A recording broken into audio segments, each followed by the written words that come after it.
All right. Oh, don't want to do that. Let's go over here. Y'all. So we can do, let's do this. So on that, go back to that, go back to this. Slides. All right. Let's see if we can figure out. Do we have comments? I'm gonna see if we can get them real quick. All right, hey y'all, throw a comment in if you can. Tell us where you're from. Tell us what you're having for lunch. Or what you had for lunch. Where is the comment thing? We eat lunch at like 11 a.m. because Search comments? our kids can't wait a minute longer. Oh, you sound really quiet. We're trying to be quiet. Are we still quiet, Lauren? If we talk regular volume? Do you want to talk regular volume, Bob? Yeah, so this is regular volume or so. And yes, we still sound quiet. Okay. Is it your speakers? Yeah, we're not really doing anything different than we ever do. So I'm curious. I mean, I can hear you, but it's more quiet than normal. It's interesting. Dylan, do you have any comments about that?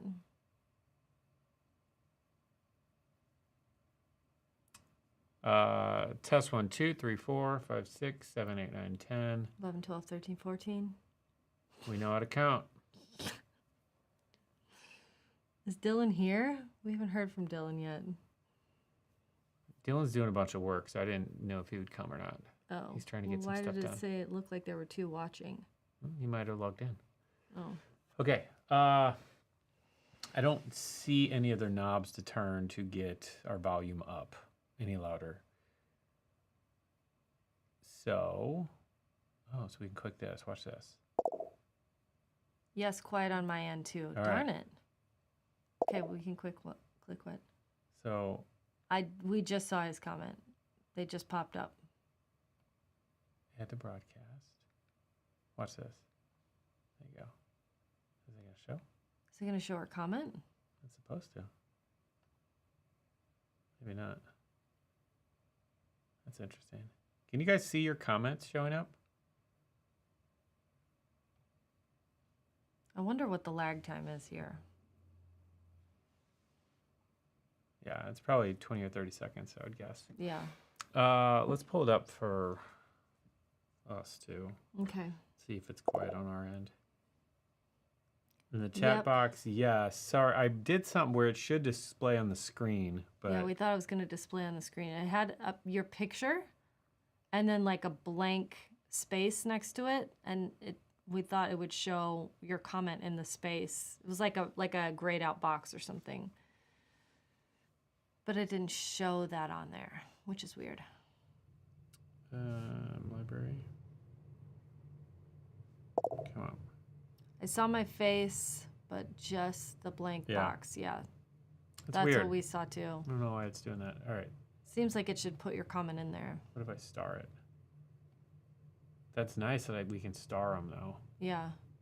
But it's still not showing the comment. That'd be so valuable.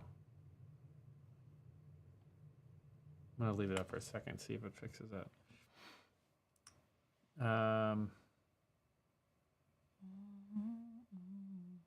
That might just be something with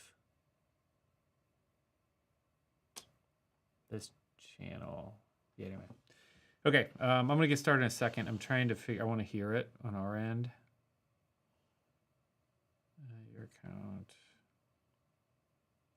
All right, let's just go here and search for Bob Black.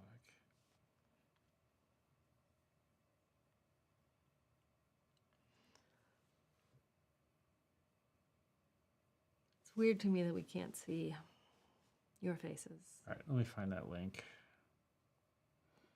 Boop, boop, boop, boop, boop, boop, boop.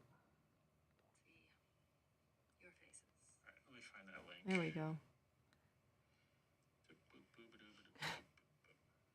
Because it does feel like a business meeting, but it just feels like we're being really boring. There we go. Oh, we had to hear that again. So, I'm curious.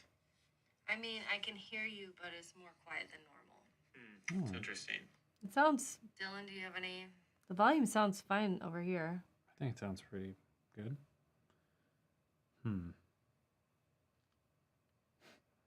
Any chance you both have? All right. Well, here's what I can do. I don't want to do this on a podcast because it'll blow it out, but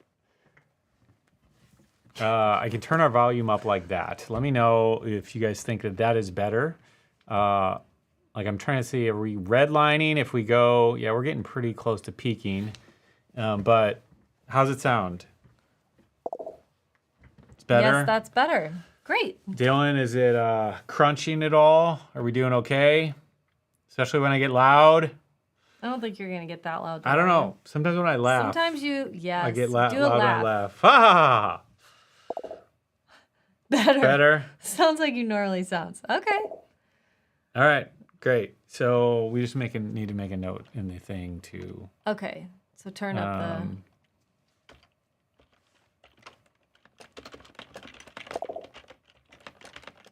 No crunchy laughs. Crunchy. Thanks, Is that Dylan. Max.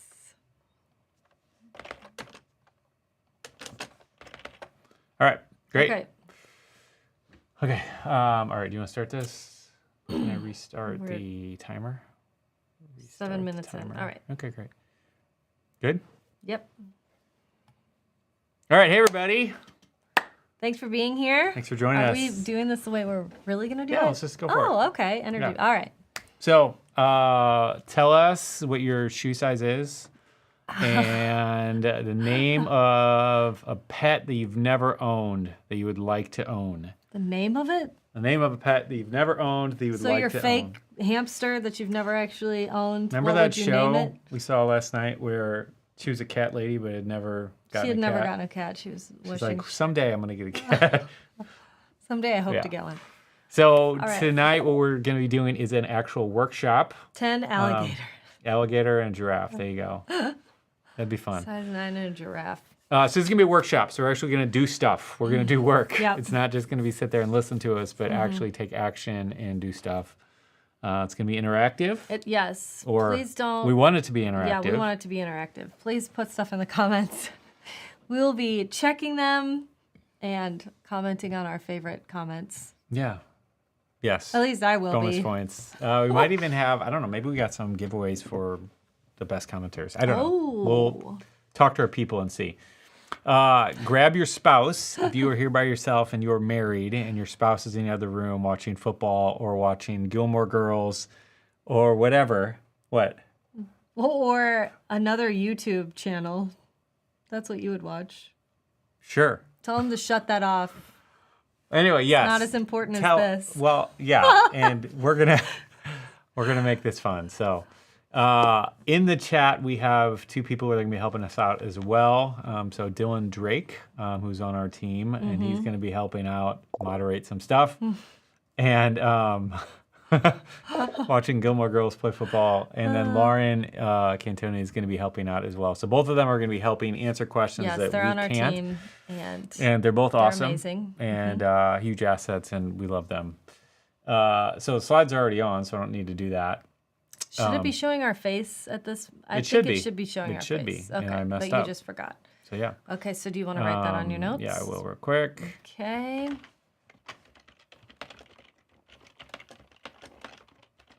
Okay, great. Okay. Yeah. So So, talking a little bit about what we're going to be covering tonight. So we're going to be going, I don't know, somewhere from 60 to 90 minutes. Right. I'm not sure yet, somewhere in there, I think. But we're going to be talking about a simple mindset shift that we're going to hopefully help you experience as well, that helped us save tens of thousands of dollars. Like, I'm not exaggerating. It's amazing how, like, everybody's interested in, like, the practical little, I want the practical tip, but The real gold is in the mindset shifts when you begin thinking differently about different things, and especially with our finances. That's like it's such a big opportunity for so many of us. So we're gonna be talking about one of them, and hopefully helping you to have that mindset shift to be able to save a lot more money. And so we're going to be talking also about the time versus savings matrix in this little breakdown and how you can use this to really start thinking through some of your savings decisions. And then we're going to be talking about how to build out, and we're going to actually go through this, how to build out a 30-day checklist for you to be able to build a money plan to help you get complete control of your money and just dominate in 2023. That's what we're going to be doing. Sounds good. We're going to be answering, after that, we'll answer some questions about the current bundle sale that we have going on. A lot of you have been asking questions about that, so we're going to be answering questions there. And then after all that, we have some more giveaways. Yeah. So we're going to do giveaways in just a second. We're going to be doing some at the end, and who knows? Yeah. And are we going to be answering questions about other things as well? Sure. Whatever questions they have? Sure. We won't have time to get to every single question if you put it in the comments, but if you have questions, either Dylan and Lauren can answer, or we will try our best at the end. And we'll find ways to get answers to you either way at some point. Yeah. So, all right. Why that slide is taking a This is second. our Anyway, photo. so this is us, the TV show. We're a lot less depressing than the show. This is us. I hope. I don't know where that joke's going. Anyway, so We're going to leave that one out of the real one. Real. Over the last 14 years, I've just been doing a lot of this money stuff, podcasting, YouTubing, all that stuff. And I'm a certified educator in personal finance, certified money nerd. Yep. Linda, I'm a certified I love to say, ice cream eater. ice cream eater, certified spender of all of our money.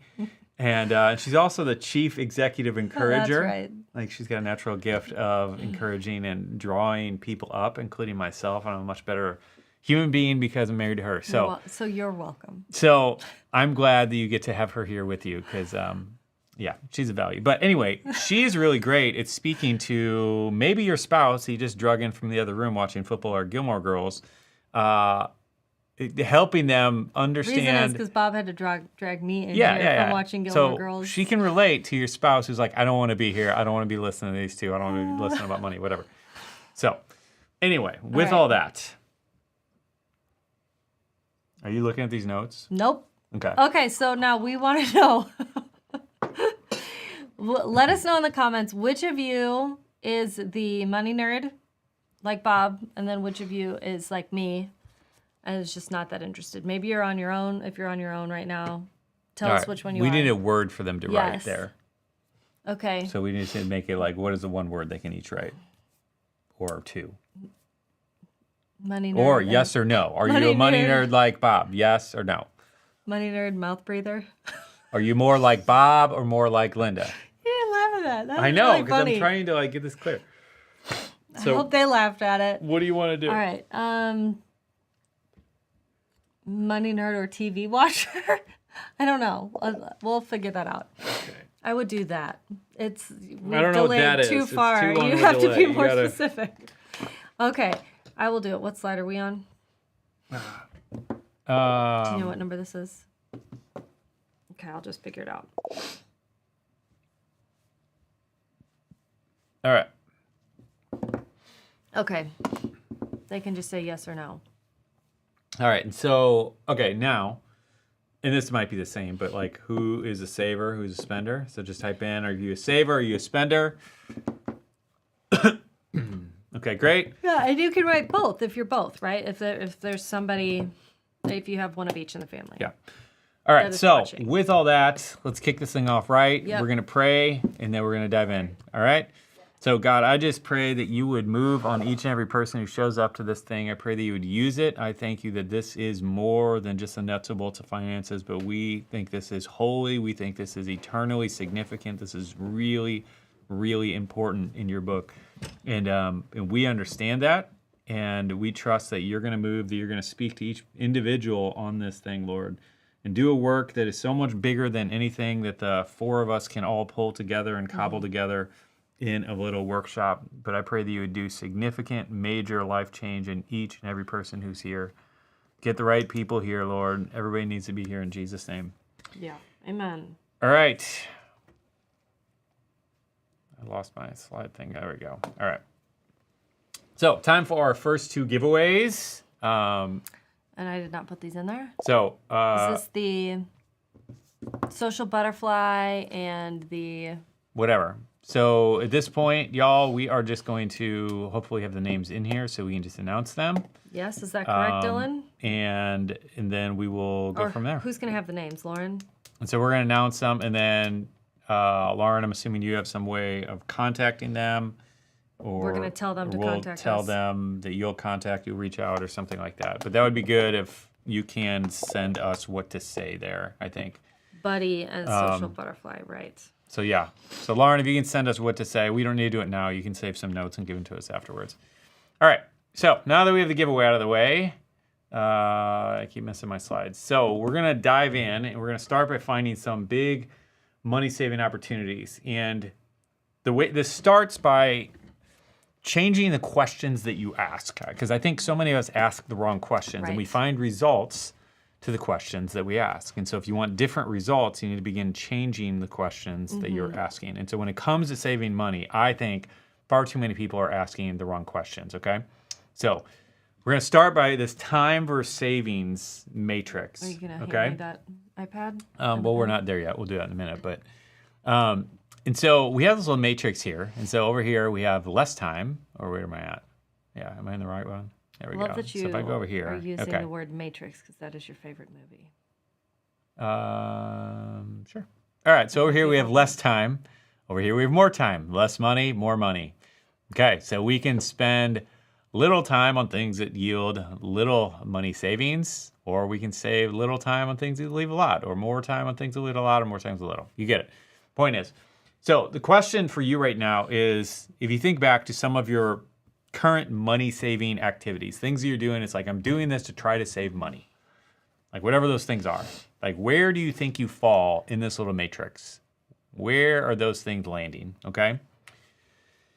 And so I'll just let you sit with that for a second. But so now what this turns into, like the next question becomes, all right, how much are you saving per hour, okay?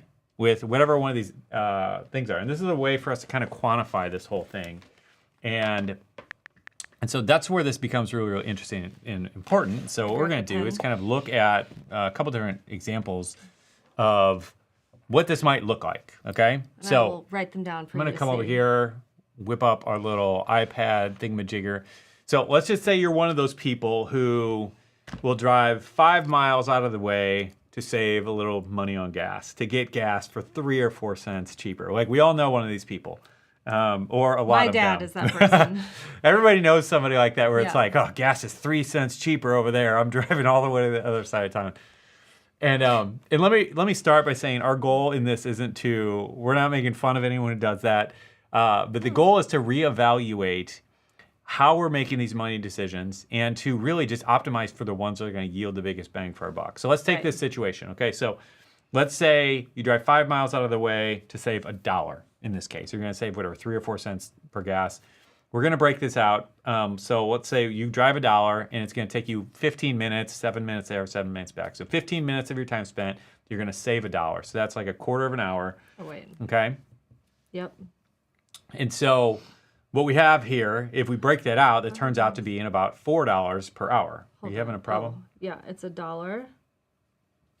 And it's 0.25, right? I'm sorry, guys. I'm still working on this. Can they see it? Yeah. Yeah. Okay. You can probably make that a little bit bigger, but like it also would be, I don't know if you can get rid of this, but it'd be nice if we could make it go away. Make So- what go away? Just this railing.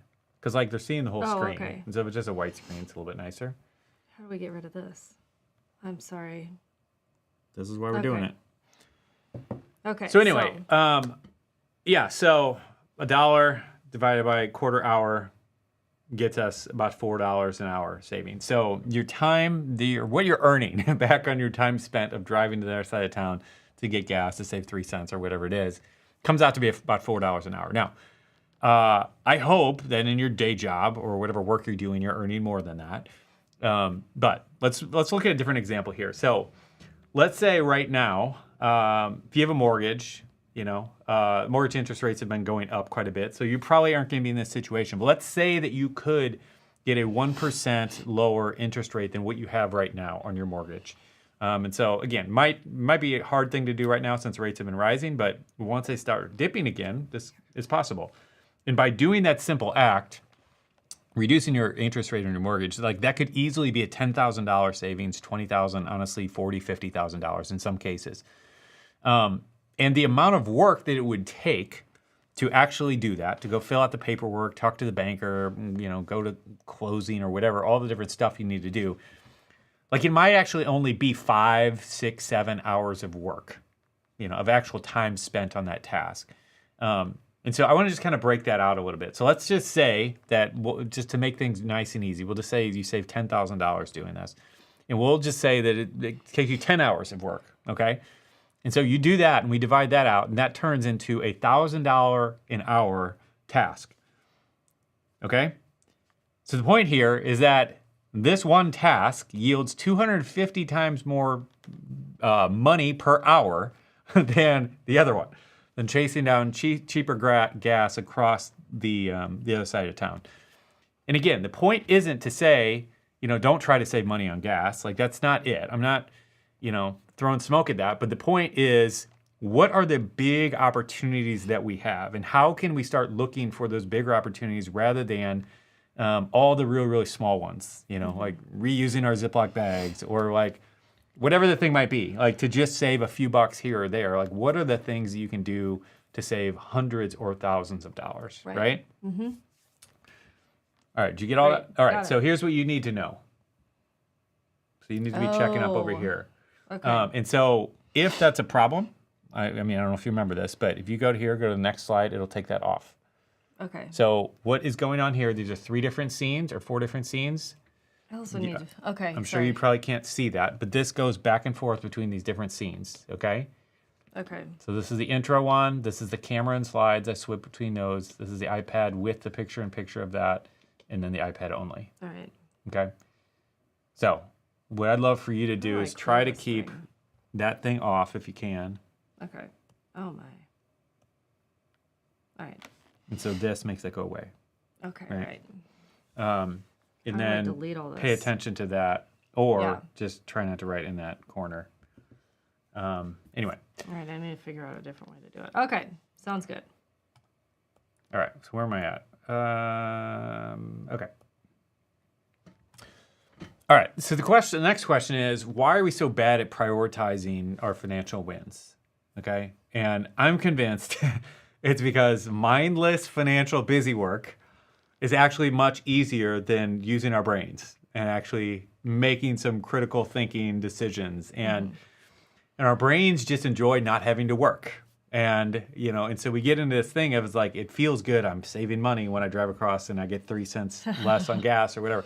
Like it feels like we're doing something to move things forward. And we are, but it's not the highest leverage activity. And there are higher, bigger opportunities for us to chase. I mean, basically what you're saying is you want to remove stress by not having to do a million activities that will just save you a little bit of money and just focus on doing one big one. Yeah, I mean, that will save a lot. I think the stress component is one part, but really just the efficiency of just having less to do, not having to do as many, Mm-hmm. And I think what it comes back to is like our brains just don't want to do this work. We're always looking for the path of least resistance. Mm-hmm. And this is why it's easier to watch The Office or any of your favorite TV shows than it is to read the book of Leviticus. Yeah. Like, it's just easier on our brain. Like, we don't have to do anything. We just absorb. It's effortless. Whereas we're reading Leviticus or the book of Romans or whatever. Like, it's just meatier, and it just requires more of us, okay? Right. And so this is, it's the same thing. It's like I sit here and look at, like, refinancing a mortgage. I'm like, man, this is going to be work. It is. And it is work. And it is going to require me to make some decisions and some thought and all this different stuff. But it's going to yield so much more than these other mindless tasks that might make me feel good, like I'm actually getting something done, And but I'm just not. that idea of you saying, if like you've done this to me where you've said, if I was going to pay you $1,000 an hour to do this, would you do it? And I would say, Exactly. absolutely. Okay, we're just looking at a blank white screen right now. Yep. That's what I thought. Okay. So that's what we need to keep remembering. All right, Okay, thank so you. that's what's actually being seen. In my head, that was what was being seen, but that's not it. It's that. Nope. Okay. Nope. Okay, I'll be watching for that. So, Sorry. anyway, another way to kind of think through this a little bit, or what I've noticed. So, anybody in here like checklists? I think Lauren might like checklists. I don't know about Dylan. I don't know if Dylan is a checklist guy, but there's a tendency for those of us who use checklists a lot and really commit to them to put things on our checklist. Because like we get a high out of checking them out. It feels good to check them off, but you can really quickly fall into this trap of like putting all these things on your checklist, and it feels good checking them off. It feels good. It feels good. It feels good. But you're not actually getting anything important done. So funny. Dylan doesn't like checklists. So you feel like you're making progress, but you're not actually moving progress. Like you're checking things off that just don't matter. It's easy to do this. Like I've done this before where I would just have things on my checklist, or maybe it's having inbox 0 and just getting through every email. And it's like, yes, that feels good, but is it really important? Is it really the most important thing to do? And so that's kind of how we want to be thinking about this money saving stuff and these bigger things. So the point of all this is we want to stop focusing only on the $1 questions and start prioritizing the $100 and the $1,000 questions, okay? We want to start focusing on what are these big opportunities. And again, if you want to do some of the smaller things, like that's fine. You can do that. But if we have to prioritize and pick the most important, let's start with the big ones. That's where we're really going to make the difference. Right. Yeah. So I want to start with move into a second grade math problem to figure out what your time is worth, okay? So we're going to flip back over to the iPad, okay? And second grade math problem, we have a third grader right now. And I think with a calculator, he can do this, right? Probably can't do it in his head. But if you get paid by the hour, this is really easy. That's what your time's worth, okay? Or you can use it as a baseline. If you get paid by salary, it's a little more complicated. So it's not that complicated, but we're going to go through it because I know some of you hate math, and we're just going to do it real quick. So it's going to be quick, painless. So you can do it with us. Let's say you earn $50,000 a year. You can do this out for yourself, right? Your salary, what you earn. Okay, $50K a year. We're going to divide that by 52 because there's 52 weeks in the year. Okay, and then once we get that, that's going to answer is going to be 961.53.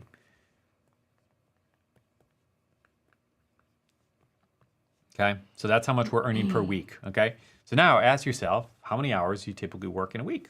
Okay, maybe it's 40, maybe it's 50, maybe it's 60, maybe it's 20, who knows? And so we're gonna do the same thing. We're gonna divide that by 40. Trying to figure out if that's I guess that's fine. So we're gonna divide that by 40, and that is gonna give us our hour per dollar that we earn, okay? Not weeks, that would be hours. Right? Yep. And so what's our hour? What is that, 24? Yeah, it comes out to about $24 an hour, okay? So we're going to use that as kind of some information, you know, so like when we're looking back on this situation with the gas thing, it's like knowing that you make 24 hours. Yeah, so I guess what we got to do, I'm going to make a note here. That small box, are you just talking about the...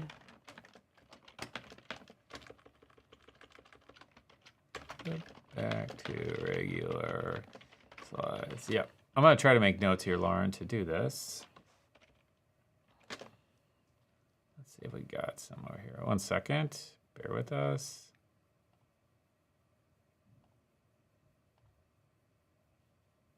Are you trying to go to the... No, I'm just going over here just so I can steal that and get something that's going to get my attention.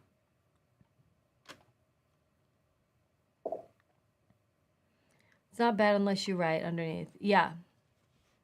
That's why I haven't written underneath. See? You can't see that. But as soon as I go like this, there it is. Uh-oh. I hear a little child. Okay. Do you need something, bud? Ugliest drawing. Huh? All right, we're doing some work, so you need to go downstairs for a few minutes, okay?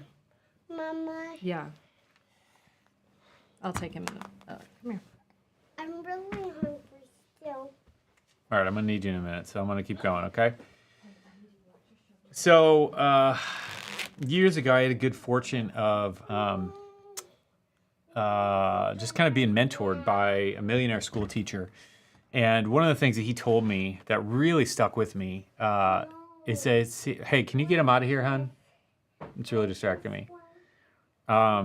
He said that most Americans really destroy their financial futures in two particular areas, okay?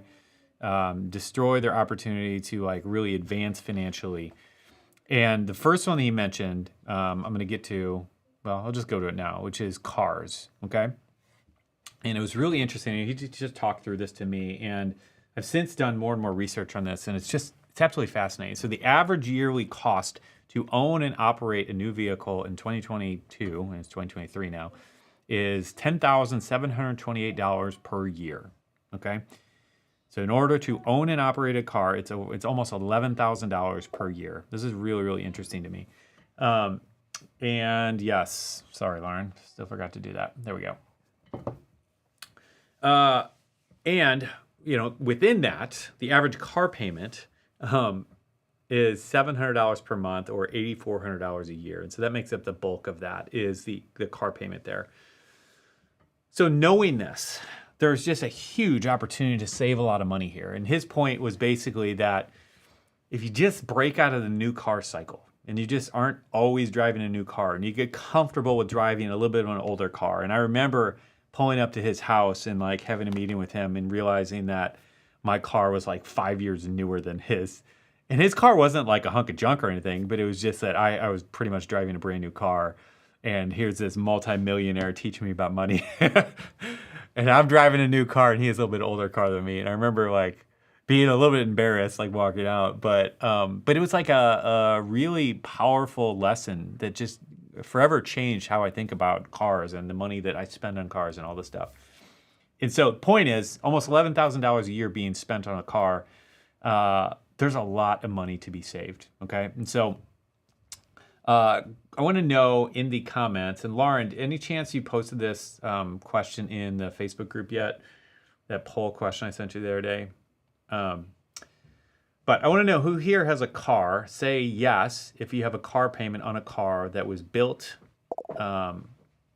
in 2019 or later. And so we actually asked a question to our group, our insiders group, to kind of get some information on this. But yeah, but X percentage of you, whatever, have cars like this, blah, blah, blah, blah, blah, blah, blah.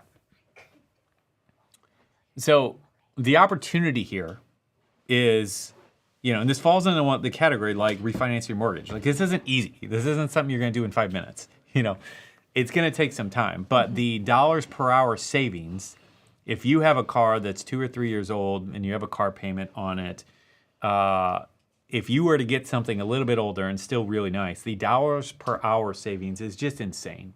It's just absolutely insane. It's better than, I guarantee it's better than your day job, you know?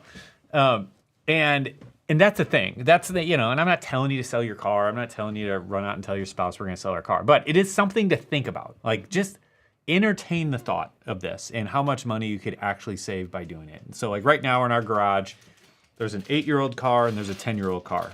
And I'm only embarrassed by one of them. And that's, and it's not because it's a hunk of junk, but it's because it's a minivan. But that's a whole nother story. Yeah. And both of the cars are nice. And they're 8 and 10 years old. And I think, you know, we could be driving down the road and I don't know that anyone would know that they're not 2 or 3 years old. Because that's the thing. It's like you can buy a nice older car and you can keep it nice and not destroy it and not throw McDonald's wrappers all over the place, you know? And the reason that we do this, the reason that we have this, what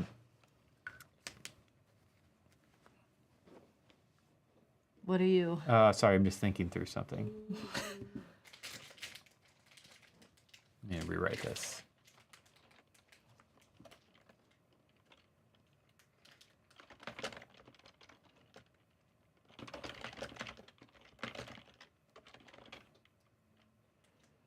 Is. Does that make sense? You want to ask them? Anyway. Yeah, so the reason that, you know, we don't have 2 brand new cars is because I prefer not having a car payment. Yeah. And we're happy to make that trade. Yeah, and so we haven't had a car payment in 12 years. Now, if you can imagine how much money we have had extra to do other things because we haven't had a car payment in 12 years, and we've had 2 cars that entire time, it's a lot. It's a lot of money that we can do other things that are important to us. We've been able to give, which is something that's really important to us. We've been able to give on a much higher level than we ever would have been able to if we would have continued to have car payments, especially if they're $700 a month car payments. So it's just freed up so much extra cash for us to be able to point towards other things that were important to us. Yep. Okay. And then, like, the other thing too is this is what so many people don't realize. It's like, once we paid off that first car, what we did was, all right, we were putting $250 a month or whatever it was at that time, paying that towards the car. And then as soon as we got it paid off, we're like, all right, let's just keep driving it. Yeah. Instead of trading it at the dealer, let's just keep driving it. Because that's what I had done prior. Every time I paid off a car, it's like I run to the dealer, it's 5 years old, I got to trade it in. It's going to blow up if I don't, And so we just kept paying money into a savings account and built up savings so that we could buy the next car with cash. And then we bought it with cash, kept saving, bought the next one with cash, and just kept that going. Hey, bud, quiet down a little bit, please. He is doing really good. I know. But Thank you. So anyway, once you get in that cycle, it's like you have this momentum, and it's like, yeah, it just makes it so much easier, So you just start getting ahead of the curve, and so you have money sitting in savings to be able to handle repairs if there are any. Because there's more repairs on a 10-year-old car than a 1-year-old car, but there's not that many more, and especially if you buy a reliable car, in which there's a lot of them out there. They're more reliable than they used to be. So all to say, we make a really compelling case for this in our book, Simple Money, Rich Life, for how much money you can save by having a older car. So I'm going to leave you with this last thought. One reader read this book and kind of read our story and everything, and then he sent me this, and I'll just read you what he says here. He said, long story short, I'll just give you the gist of it. He had a Honda Odyssey 2017, and he realized that, we just don't need it. Our kids are older. We don't need the thing. So he traded it in and got an older Honda Fit, much smaller car. Which, side note, a Honda Fit's actually pretty fun to drive. We owned one a long time ago. And so in doing that, he saved $16,000. He sold his newer car, bought an older car, had $16,000 in cash. Like, tell me in the chat if you could find something to do with an extra $16,000. And how nice that would be to have $16,000 just sitting in your savings account to do something with. And so he used it to pay down debt. And, I know there's plenty of people on here who have $5,000, $10,000, $15,000 of debt, and that would just be really, really nice. And I think that's what so many people don't realize. It's like, wait a minute, I could just change my car situation, still drive a reliable car, still drive one that's nice, and just a little bit older, and have so much more cash. And if we did this, Dylan could buy his alligator. Yes, exactly. Lauren could get new flooring. So, and the other thing here is, like, you don't have to go this extreme. He went from a 2017 to a 2009. Okay, you don't have to do that. But even if you have a 2 or 3 year old car and you go to a 5 or 6 year old car, you might be able to cut your car payment in half just by doing that. So it's just a lot of money that you could save. Like that right there, if you are one of those people who's paying $700 a month and you get that down to $350 a month, like that's thousands of dollars over the course of the year by making that one decision. So it's a big, big opportunity for a lot of people. All right, next on our list. And Linda's going to be talking more. I'm going to try to talk more. Yeah. There's going to be more for you to talk about soon. But anyway. All right. Next on the list, next thing he told me was food. Okay. That picture is just making me hungry, though. I know. I intentionally put a good one on there. But to make everyone hungry. I don't know. Now they're going to get snacks. Enjoyed it. But this was another thing he told me, that so many Americans waste so much money on food. Mm-hmm. And as I kind of dug into it and looked at the numbers, it's like, this is crazy. And it's like, it's so true. And I know just from a whole bunch of different students' budgets that we've seen, it's like food is a big, big line item, and it's also one that I think so many of us waste so much money on. Mm-hmm. And one of the biggest, easiest opportunities here, and this is mind blowing to me, but basically 1/3 of all the food that Americans buy gets wasted. Yeah. Okay, 32% of all food in America that Americans buy gets wasted, which is just bonkers and sad and all these different things together. But that equates to nearly $2,000 a year, So if you think about that right there, if you can just figure out how to waste less food, so you can still buy everything you buy, but just don't waste as much, you can be saving up to $2,000, maybe more. You know, that's just the average a year just by doing that. And I know that we're pretty good about this, but I think it's because I grew up in my parents' house and they were not good about it. My dad loved making like meals for 45 people for our family of 4. And we'd have like 3 times the amount of leftovers than what we actually ate that night. Well, yeah. And he would eat it for a few days, but then after like week 3, it's like, all right, we finally got to start throwing away this meat because it got mold on it or whatever. Ew, gross. And it's funny, my dad's parents grew up in the Depression, and so they really instilled that in him. And so, I mean, if there were like 4 peas left, he would be like, no, we can't throw those away. We have to eat them. He was a little bit intense about it. But yeah, I mean, there's a couple of practical things to this. The first one is like, if you're not a leftover person, I get it, but either make less food or buy less food, like when you're at a restaurant. Or, I mean, a super practical tip is if you heat things up in the oven instead of the microwave, it makes a huge difference. It does take a little bit longer, but man.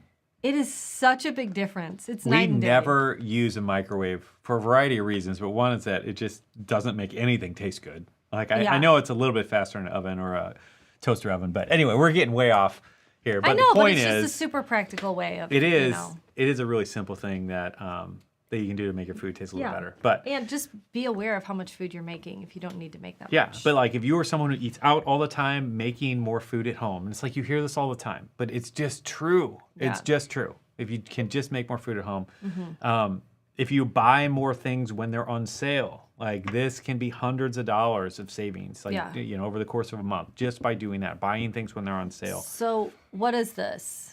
If you start paying attention to this and somebody Yeah. paid you $2,000, you got a $2,000 raise this year, would it be worth it?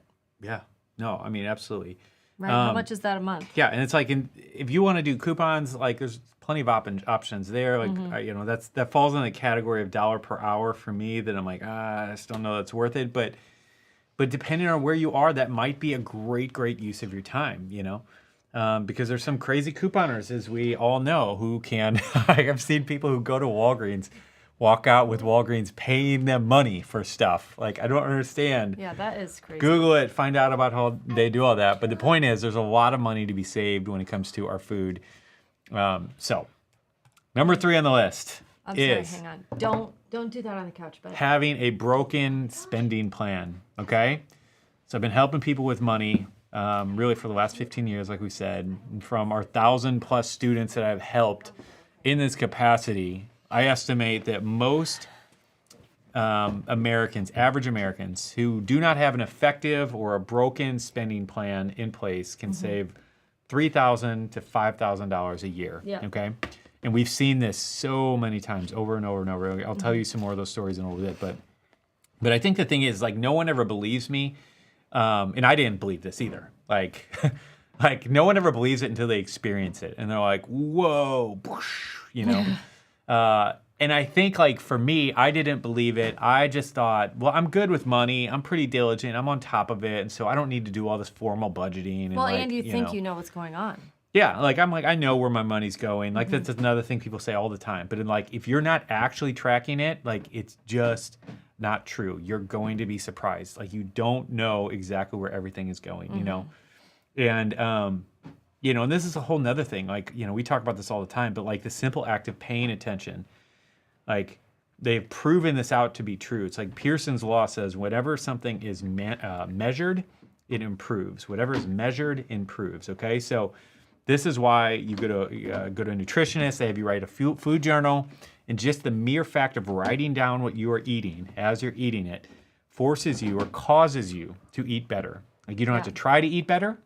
You just write it down. You just try to write it down, and the eating better takes care of itself. And if you see a cop Yeah, on the road, same thing, always slow down. right? Doesn't Like, matter how every fast time you're I'm on the going. highway, I see a cop. I slow down when I see a cop. Like it doesn't matter. Like it's just the mere fact that he's measuring my performance. He's measuring what I'm doing. That causes me to slow down. And it's the same way with our money. If we're not paying attention, if we're not watching where things are going, then we're just not. We're missing opportunities, and you will automatically start spending less money if you just start. Yeah. Is there any way we can get him out of here? No? I'm trying. Can we just go lock the door Sorry, guys. and just... I'm just trying to get him to come here. Sorry. Keep going. Come here. I'm just really No, I'm distracted. sorry. All right. Anyway. Okay, so we'll get more into some of this in a minute, but I want to first dive into a few really common limiting beliefs about budgeting that I've encountered, And so when I say spending plan, you can think of this as a budget, you can think of this as a spending plan, you can think of this as a whole bunch of different things. A lot of people just hate the word budgeting, and I get it. Spending plan is a little bit of a nicer ring to it. So roll all these up into one big ball, and we'll talk about it here. So the first limiting belief that I hear a lot is I don't make enough money to budget, okay? I hear this all the time. And the question that I have in response to that is like, okay, well, what's your alternative? What is the better plan that you have that is going to give you better results than just not budgeting? Right. Because essentially it's the equivalent of just burying your head in the sand and pretending like nothing's happening.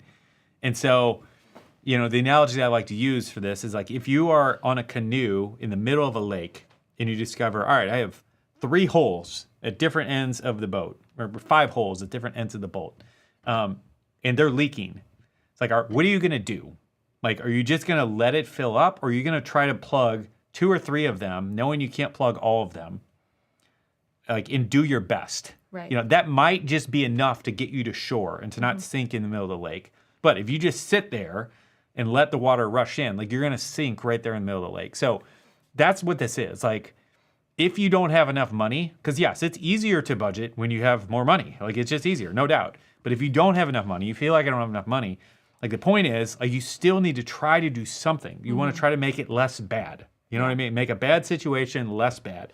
You want to be sinking just a little bit slower. And so that's the point here. And that's what we're trying to do, Yeah, and you might be surprised, like, once you prioritize just even tracking your spending. Again, we've talked about this a bunch, but, like, when something is measured and improves, and you might end up seeing, like, a major difference and find money that you didn't realize you had. But, I mean, the worst case scenario is, like, what if you find out you're right? Like, what if you find out there really isn't enough money to cover your expenses?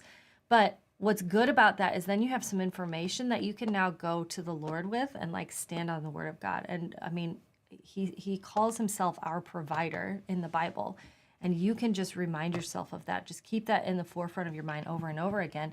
Say, God, if you're my provider, these are my needs.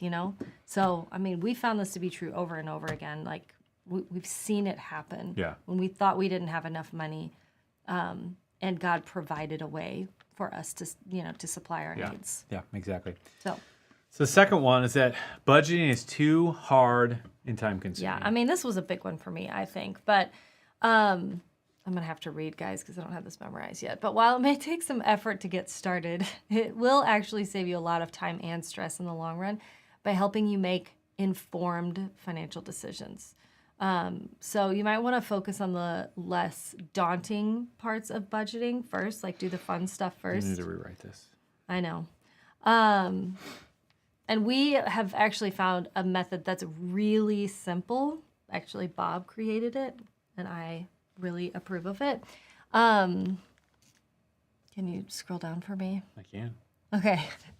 With this belief, it's all about having the first big breakthrough where you see it. Oh, yes. Okay. So yeah, if you're believing that it's too hard and it's time confusing, like, one of the things that you can do is time consuming. Sorry. One of the things you can do is get yourself to a point where you have your first breakthrough. And I think after that, it makes it so much easier to keep going. I will reword this. Don't worry. It'll make sense in the end. Okay. All right. Are you done? But don't worry about it being perfect. Just try to make some sort of plan you can stick with, even on your worst days. Yeah. And the awesome thing is that, like, most of the financial industry has tried to make a lot of this too confusing for people, but it's really not. And that's what, doesn't have to be. It doesn't have to can be. Like, you can make it that way. Right. But I mean, that's what Bob has done so brilliantly, I think, is made things really simple and easy to understand so that anyone could do it. Because the truth of the matter is we're all dealing with our finances. Like, it's something that every single person has to do. And so for it to be too much for us to handle just feels like a joke, right? Yeah. That's my thought on that. All right, I'll keep going. You didn't give me a, you're right. Well, I didn't fully understand your point.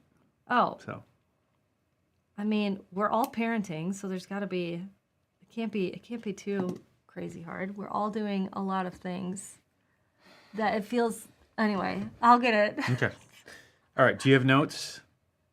Do you have notes? So what to go back to? Do you know what slide that is?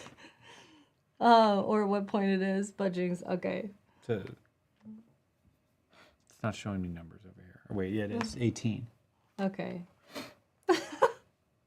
All right. So the next one is I'm not good with numbers. So the beautiful thing is that, again, like kind of like the previous point, like you don't have to be good with numbers to run a budget. And again, like I've used different budgeting apps and tools where, I mean, I'm a money nerd. Like I nerd out on this stuff, and where I've been like, I'm confused by this. Like I don't know what to do. I don't know how to use it. And so for someone who isn't good with numbers, I'm like, how could you ever use this? And so that's why it's so important to use something that is simple and that you don't have to be a math nerd or have a finance degree to use, in which there are options, okay? And we're going to talk more about that in a little bit. Yeah,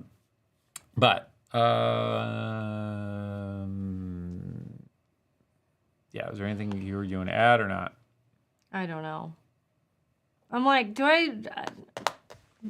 is this better with me in it, or would it be better if I'm not here? What do you mean? I don't know. I just feel like I'm not adding anything. I feel like this is only the second time I'm looking at this. And so I'm just trying to figure out. I know. So as we're going through, this is where we just need to add pieces. I just don't want to be here and it be like, duh. I'm glad she showed up. It feels dumb. No, your presence is valuable regardless, but yes, I want to figure out how to get you in more stuff. I know, and I don't want to sound stupid when I talk either, because right now I sound stupid. You're No, you distracted don't. because having a kid around. I do, but I also don't feel like I fully have grasped. Grasped what we're communicating. Okay. It will not hurt my feelings if you guys think, yeah. Hun, I'm telling you, you need I know. to be here. But we need to. Would really, yeah. But you need to be thinking of how you can get in well, and Yes. and yeah, and we need to speak things out and not just write it. You know what I mean? Like Yeah. we need to go through the process of speaking, I which is know. why we're doing this. This is exactly why we're doing it. Yes. So this is good. So is there anything here worth saying that you want to add?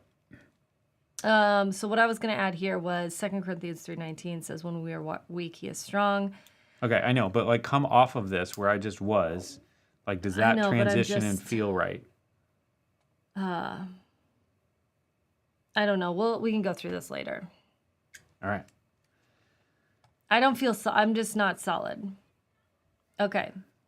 So I don't know which number this is, but the next limiting 4. belief is I don't want to face my financial reality, because there, okay. this can be really intimidating. I know I've been in this position before, but if we're ignoring our finances, it's not going to just make them go away. So the other thing is, anytime you can add stories, like that's easy for you to tell and it's valuable for people listening. Okay. So I would just like think through stories. Like where are stories what slide like are we in on this again? context right here? Like 20? you got to have something here. A story Okay. that, I mean, even if it's a short anecdote, they're the easiest things for you to say, and they're super valuable for people here listening. Okay. So yeah, by creating a budget, you can actually take control of your finances and make a plan to improve your financial situation. This can be a deep-seated issue that may go deeper than just money. We recommend prayer, asking God to search your heart and coming with open hands to reveal to see what he reveals. Okay. And while we're talking about a physical money plan, you may want to put that aside for the moment and instead spend 30 days in prayer with God. You can always return to finish this plan later. but it's unlikely you'll start at all unless you get to the root of this limiting belief. Psalm 27:1 says, "The Lord is my light and my salvation. Whom shall I fear? The Lord is a stronghold of my life. Of whom shall I be afraid?" And I wanted to bring up the scripture because, like, what it's really saying is there is nothing that is too scary that God is not the Lord over.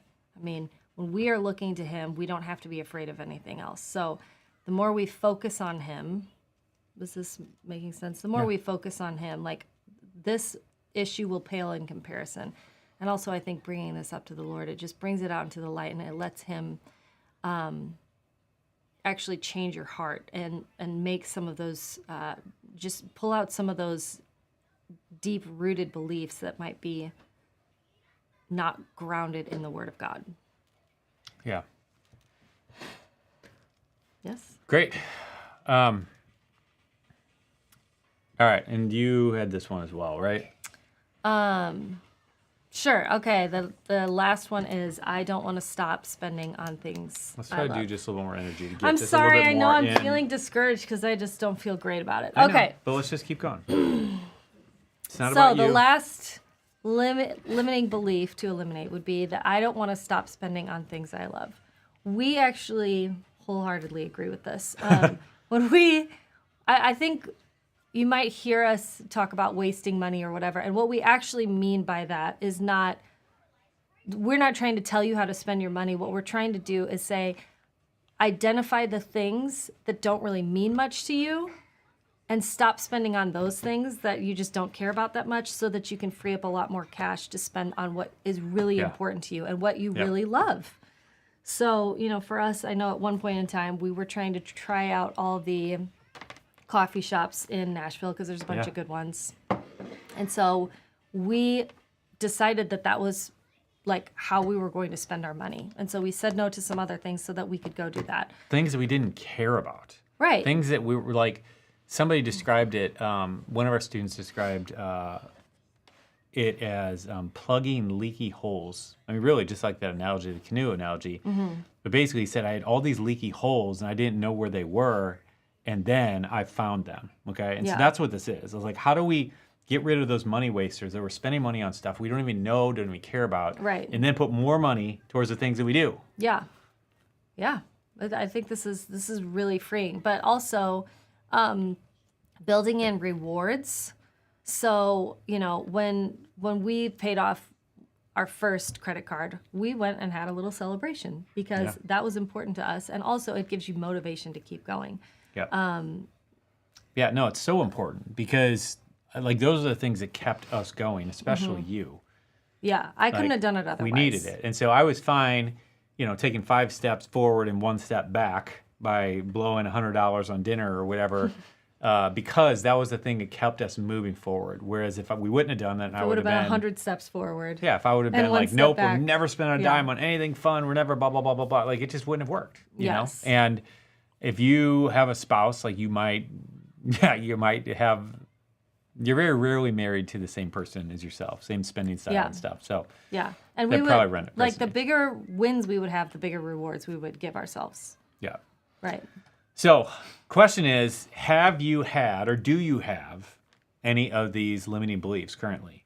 And I want to take a minute and we're just going to pray and we're going to invite the Holy Spirit in to kind of help with this. John 14 says, the Helper, the Holy Spirit, whom the Father will send in my name, he will teach you all things and will remind you of all that I said to you. So let's take a minute right now and ask the Holy Spirit, our helper and our teacher, to help us replace or to have him replace any of these limiting beliefs with the truth. Yep. Okay? So we'll do that. All right. So one other thing kind of about budgeting that I often talk to people, and I just kind of want to address this. And I often ask people about their budgeting, and I hear something to the effect of this. At the end of the month, like when I ask them how they're budgeting, okay? At the end of the month, I calculate up everything we spend to see how we did.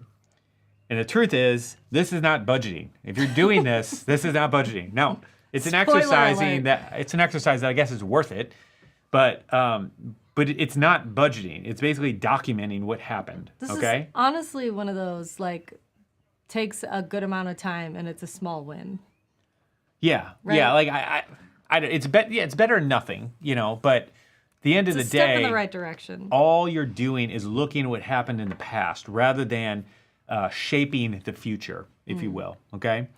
And so the thing is that when you learn to do this right, when you set up a budget the right way, and it's not torturous, and it's allowing you to free more on what you are interested in, and it's simple, and it's all these different things. Like this is what happens when you get there. Yeah. Our expenses exceeded income by $507 that month. In April, our income exceeds expenses by almost $1,200. So there's a $1,700 monthly turnaround, and we're giving 6 times more now Oh, I pressed the than wrong we one. did back in November. Oh my gosh. We actually had in our budget these organizations that are really important to us, and we put at the beginning of every month, like, we're going to give this much to this organization and this much here. By the time we got to that every single month, we're like, nope, maybe next month. Yeah. Now those same organizations are still in our budget, and we're actually able to give. I felt like we had tried so many other systems and nothing had worked for us consistently. Every month we would start with, like, by creating this pristine budget. We know exactly where how much money is going to be coming in and what's going to be going out. As long as everything is perfect and we're perfect, this should be fine. And every single month consistently, we had significantly more money going out than money coming in. But it wasn't until we started doing the real money budgeting system that the missing piece really clicked in for us. Like, doing it together was important, but we needed a system that was going to work for us too. And that's what real money budgeting gave us. That was the missing piece. And Bob, I'm not even exaggerating about this. We went from dreading talking about our finances to, no joke, can't wait to talk. I'm not even exaggerating. I can't wait to see how things are shaking out for the month. Like, we look forward to talking about our personal finances. Yeah. It's amazing. You know, this is, as a parent, we have 2 kids, and I would say that not only do they see us as their parents less stressed out about finances, arguing less about finances, they get to see us and participate in family generosity. And I think that we have and are continuing to gain the skills and tools that we need in order to teach them how to manage their finances as they get older. I've never felt so compelled to reach out to the course creator and say, this has been actually life-changing. And I'm just so grateful. My wife is just so grateful. Yeah. It's been a huge turnaround for us and very empowering. Yeah, I love that. And this is why this is such a big deal. This isn't just about dollars and cents. It's about your peace. It's about your health. You know, it's about your marriage, your kids, you know, the people that God put in your world for you to impact. Yeah. About advancing the kingdom. Like, this is more than just setting up a budget. Like, it's spiritual, it's holy. This is a big deal. Yeah. So please stop believing the lie that how you manage your money or whether you manage it well, like, just doesn't matter. Like, it really does matter. Yeah. There's so many things attached to it, you know? So anyway, now that we kind of have, you know, all of this stuff figured out and we've determined, like, some of these big money saving opportunities, we're going to break down, we're going to go transition now and kind of create this 30-day financial plan and kind of move into that kind of portion of this whole thing. So what I'm going to do now, I'm going to go ahead and flip my camera back over so you guys can see us. And then I'm going to try to figure out how to... But see, I think we should, whenever you're telling them all that stuff about how important it is for them to do that, I think, like, as soon as the video's over, I think you should switch it back to us. Maybe, yeah. I'm trying to figure out how we can do this. Maybe it does need to be done on slides. Because the only thing I can do is I can't. Shoot. Dang it. I think I need to use slides. Bob was going to do a screen share and create the checklist on Canva, but you don't think you can do that? I don't think so. All right. Okay, so we'll just kind of flip back past that for now. All right, so Dylan, I haven't done anything here yet. Yeah,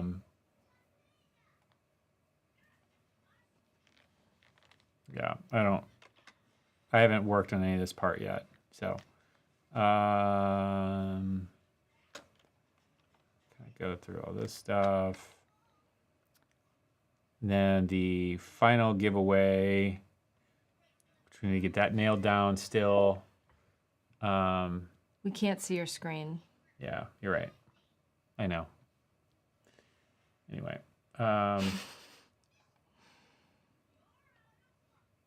yeah. So anyway, I think that's it. I think we're done for now. Yeah, we can chat in in Slack if you guys want. Slack or Zoom? We'll do it in Slack.